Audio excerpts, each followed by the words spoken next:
सृष्टि बचपन से ही दिखने में सुंदर नहीं थी, लेकिन अमीर बाप की बेटी सृष्टि पर उसकी माँ जान छिड़कती। मेरी बेटी कितनी प्यारी है, भगवान सबको सृष्टि जैसी बेटी दे। सृष्टि धीरे धीरे बड़ी होती है। एक दिन सृष्टि की सहेली कहती है, तू दिखने में कितनी अजीब सी है, लेकिन मैं जानती हूँ हम सब में सबसे अच्छी शादी तो तेरी ही होगी। तेरे पापा अमीर जो है। और बता नहीं सकते यार, दहेज तो हर कोई देता है, ये क्या ज्यादा ले जाएगी अपने पति के लिए? अरे बड़े शहर में कोठी है इसके पापा की। अरे पापा की है ना, कौन सी इसकी है? इसकी होती तब तो कोई भी लड़का इससे शादी कर लेता। अरे पापा की मतलब पापा की है तो मेरी ही है ना? किसने कहा?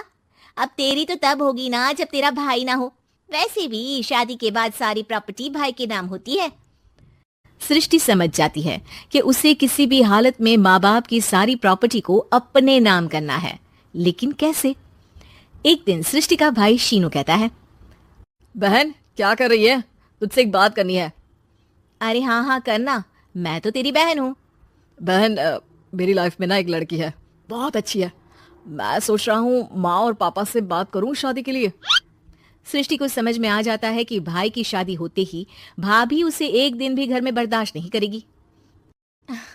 क्या बात है भाई, बताना कौन है वो? यार वो बहुत अच्छी लड़की है, पढ़ी लिखी है, मेरे साथ जॉब भी करती है। बस एक प्रॉब्लम है। प्रॉब्लम? क्या प्रॉब्लम है भाई? यार वो शादीशुदा है, लेकिन उसके पति ने उसे सिर्फ इसलिए छोड़ दिया क्योंकि उसके माँ बाप दहेज नहीं दे पाए। सृष्टि ये सुनकर न जाने क्यों खुश हो जाती है। अरे भाई तो क्या हुआ, लड़की तुझे तो पसंद है ना? शीनू को लगता है कि बहन उसे समझ रही है। वो इस बात से अनजान होता है कि उसकी बहन की मंशा पूरा घर हड़पने की है। सृष्टि अपनी माँ से कहती है, मम्मी मुझे तो बहुत चिंता है, पता है शीनू क्या कर रहा है? अरे क्या कर रहा है, वो तो काम पर जाता है और वापस घर आता है। नहीं ना माँ, वो यही तो नहीं कर रहा, बाकी सब कर रहा है। आपको पता है उससे प्यार है, और वो भी एक शादीशुदा लड़की से। ये क्या हो गया? मैं सोसाइटी में क्या मुंह दिखाऊंगी? अरे तेरे पापा तो यही कहेंगे कि मैंने ही उसे बिगाड़ दिया है। माँ देखो, मेरी बात मानो, पापा पर भी विश्वास करने की जरूरत नहीं है। अब आप ही बताओ, पापा इतनी देर घर के बाहर रहते हैं क्यों, बोलो? अरे बेटा वो तो नौकरी करते हैं ना।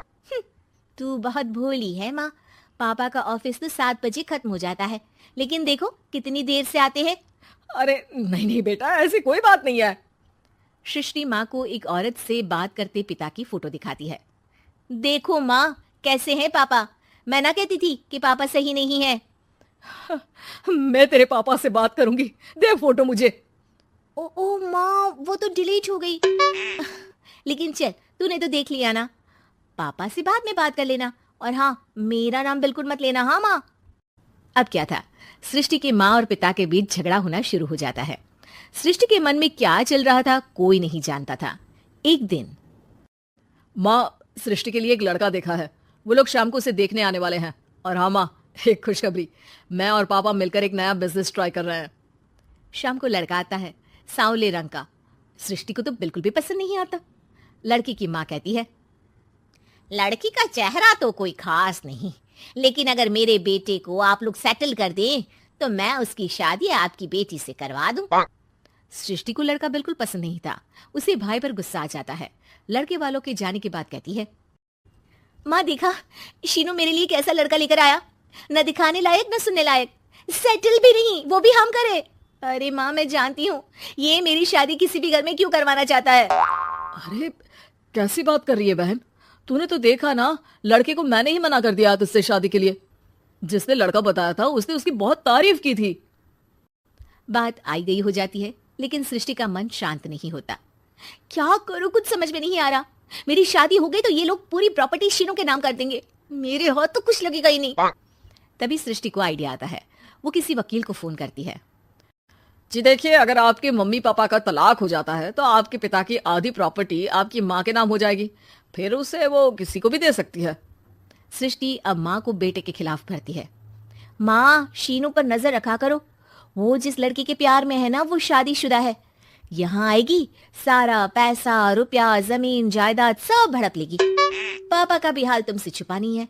ऐसा ना हो कि मैं और आप एक दिन सड़क पर भीख मांगे। हे भगवान, मैं तो जीते जी मर जाऊंगी अगर ऐसा हो गया तो। ऐसा हो गया नहीं माँ, ऐसा ही होगा। अभी समय है, आगे का सोच लो।